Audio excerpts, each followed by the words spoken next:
Est-ce que tu t'es déjà senti vidé, angoissé, ou complètement perdu quand l'autre ne répond pas à ton message? As-tu déjà eu l'impression que ton bonheur dépendait entièrement de l'attention d'une seule personne? Si oui, ce que tu vis n'est pas juste de l'amour, c'est peut-être de la dépendance affective. La vérité, c'est que des milliers d'hommes et de femmes vivent chaque jour prisonniers de leurs émotions, sans même s'en rendre compte. Ils confondent attachement et amour, obsession et passion. Et pendant ce temps, ils s'éteignent à petit feu, croyant qu'ils aiment profondément. Alors qu'en réalité, ils s'oublient eux-mêmes.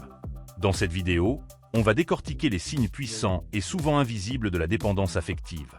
On va mettre des mots sur ce que tu ressens pour que tu puisses reprendre le contrôle de ton cœur, de ton esprit et de ta vie. Alors reste bien jusqu'au bout, car ce que tu vas apprendre peut transformer ta manière d'aimer et de te reconstruire. Premier signe à découvrir. Tu ressens un vide immense quand l'autre s'éloigne. Le premier signe, c'est ce sentiment de vide dévastateur quand la personne que tu aimes est absente. Pas juste une légère tristesse, non. Un trou béant dans la poitrine. Comme si ta valeur, ton bien-être, ta paix intérieure dépendaient uniquement de cette personne. Tu peux avoir des amis, des activités, une vie remplie. Mais quand elle ou il n'est pas là, tout perd son sens. Tu as l'impression d'être incomplet. Tu ne sais plus qui tu es sans ce lien. Ce n'est pas de l'amour sain, c'est une forme d'addiction émotionnelle. Deuxième signe à découvrir. Tu acceptes l'inacceptable par peur d'être abandonné. Un autre signe très révélateur, c'est le compromis constant avec tes valeurs. Tu supportes des comportements blessants, humiliants, parfois même destructeurs, mais tu restes. Parce que la peur d'être seul est plus forte que la douleur qu'on t'inflige. Tu préfères être mal accompagné que seul. Tu dis oui quand tu veux dire non. Tu te tais pour éviter les conflits. Tu t'effaces pour garder l'amour.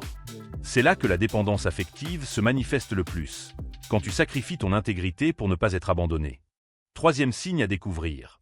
Ton humeur dépend de l'attention que l'autre te donne. Tu es heureux quand il ou elle t'écrit. Tu es angoissé quand il ou elle tarde à répondre.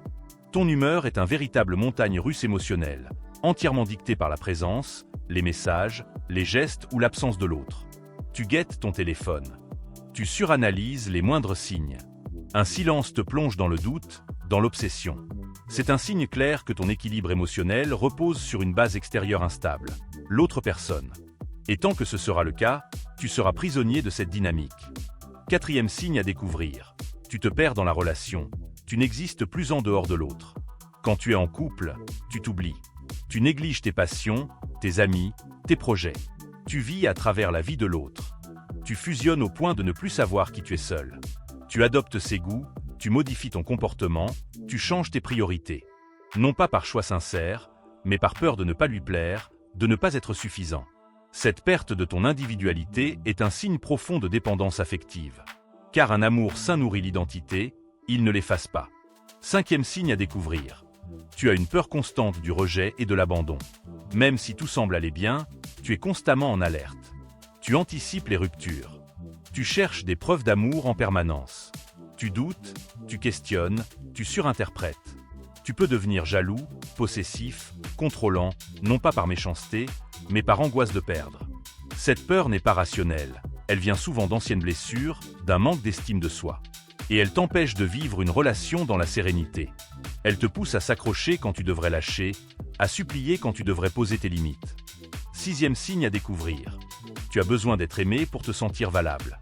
Ce signe est souvent caché sous une apparence de gentillesse ou de générosité. Tu donnes beaucoup. Tu fais passer l'autre avant toi. Tu es toujours présent, attentionné, dévoué. Mais si on gratte un peu, on découvre une grande blessure. Tu crois que pour mériter d'être aimé, tu dois t'oublier. Tu confonds amour et validation. Tu veux tellement qu'on t'aime que tu te transformes en caméléon affectif. Tu es prêt à tout donner, sauf à t'aimer toi-même d'abord. Septième signe à découvrir. Tu idéalises l'autre et tu minimises ce que tu ressens. La dépendance affective pousse à idolâtrer l'autre. Tu ne vois que ses qualités. Tu excuses ses fautes. Tu justifies ce qui te fait mal. Et surtout, tu t'interdis de ressentir de la colère, de la frustration ou du dégoût. Parce que tu as peur que ces émotions te poussent à remettre la relation en question. Tu préfères souffrir en silence que de risquer de tout perdre. Tu construis un mensonge intérieur dans lequel tu fais semblant d'être heureux, alors qu'au fond, tu es brisé mais accroché. Reconnaître, c'est commencer à se libérer. Reconnaître ces signes en soi n'est pas une faiblesse. C'est un acte de courage immense. C'est le début d'une guérison profonde.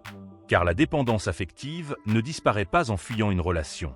Elle se guérit en reconstruisant la relation que tu as avec toi-même. En apprenant à t'aimer sans condition, à poser des limites, à retrouver ton autonomie émotionnelle.